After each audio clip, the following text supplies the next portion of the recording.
पावसात बाजारात ताजे मासे मिळत नाही आणि आपल्याला मच्छीचं सार किंवा कालवण खायची इच्छा झाली तर कुठलाही मासा न वापरता सार किंवा कालवण कसं करायचं ते आज मी तुमच्यासोबत शेअर करणार आहे. असं व्हेज सार तयार करून खाल्ल्यावर वाटेल की खरंच माशाचं सारच खाल्लं आहे.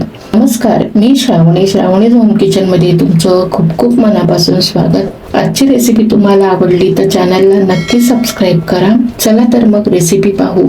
तर प्रथम इथे पाणी घेतलं आहे, त्यात 4 बेडगी मिरची आणि 2 काश्मीरी लाल मिरची भिजवून घ्यायची आहे.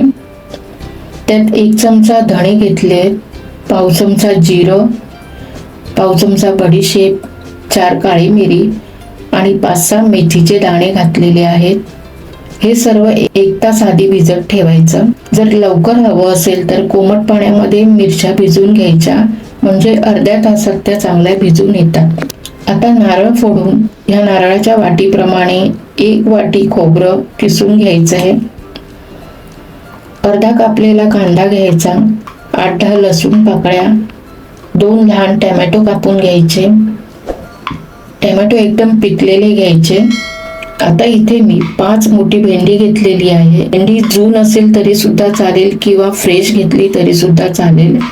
या सारामध्ये शक्यतो जून झालेली भेंडी वापरतात. तर ही भेंडी चांगली धुवून पुसून घेतलेली आहे. तिचे असे हे उभे लांब तुकडे करून घ्यायचे. हे अशा पद्धतीने तुकडे करून घ्यायचे.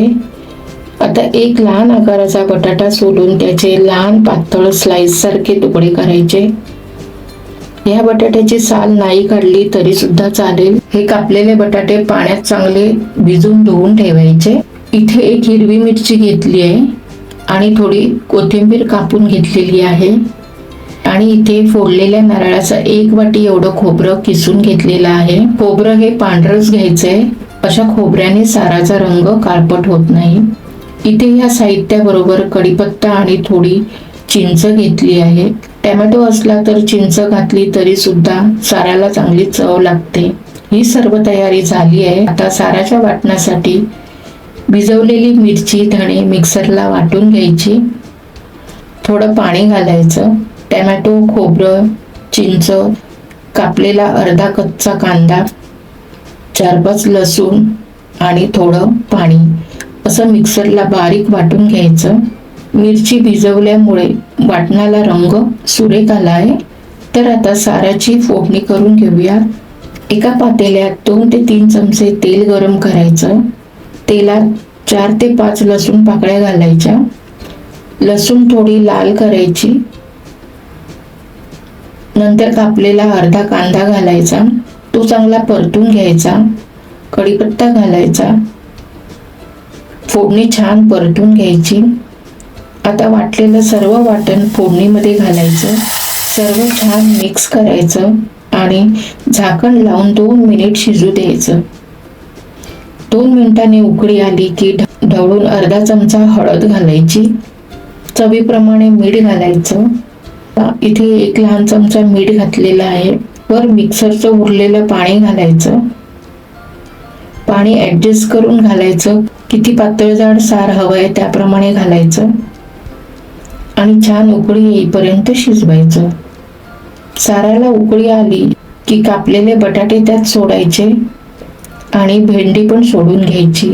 भेंडी शेवटी सोडली तर ती चिकट होत नाही. सर्व छान मिक्स करून झाकण लावून 5 मिनिट शिजवायचं. 5 मिनिटात बटाटा आणि भेंडी चांगलं शिजून येणार. त्यात 1 कापलेली हिरवी मिरची घालायची. भेंडीला शिजायला जास्त वेळ लागत नाही, ती पटकन शिजते.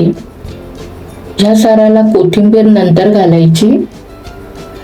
थोडा वेळ शिजून भेंडी आणि बटाटा चेक करून बघितल्यावर दोन्ही पण शिजलेले आहेत. तर आता ही आपली व्हेज भेंडीची कढी किंवा सार तयार झालंय. ते प्लेटमध्ये काढून घेऊयात. इथे व्हेज सार म्हणजेच भेंडीचं सार किंवा कढी किंवा कालवण तयार झालंय. हे चवीला अगदी माशांच्या सारासारखंच लागतं. एखाद्या वेळेस माशाला पर्याय म्हणून हे आपण बनवू शकतो किंवा श्रावण महिन्यात सुद्धा बनवू शकतो. यावर शेवटी कोथिंबीर घालून सर्व करायची. हे सार तुम्ही चपाती सोबत, भाकरी, आंबोळी, घावणे भात कशाबरोबरही खाऊ शकतो, त्याबरोबर तर ते हे अप्रतिमच लागतं. अगदी माशाचं चवीचं आंबट गोड व्हेज भेंडीचं सार तुम्ही एकदा असं नक्की करून पहा, तुम्हाला नक्की आवडेल. आजची रेसिपी आवडली तर चॅनलला सबस्क्राईब करा. रेसिपी बघितल्याबद्दल धन्यवाद.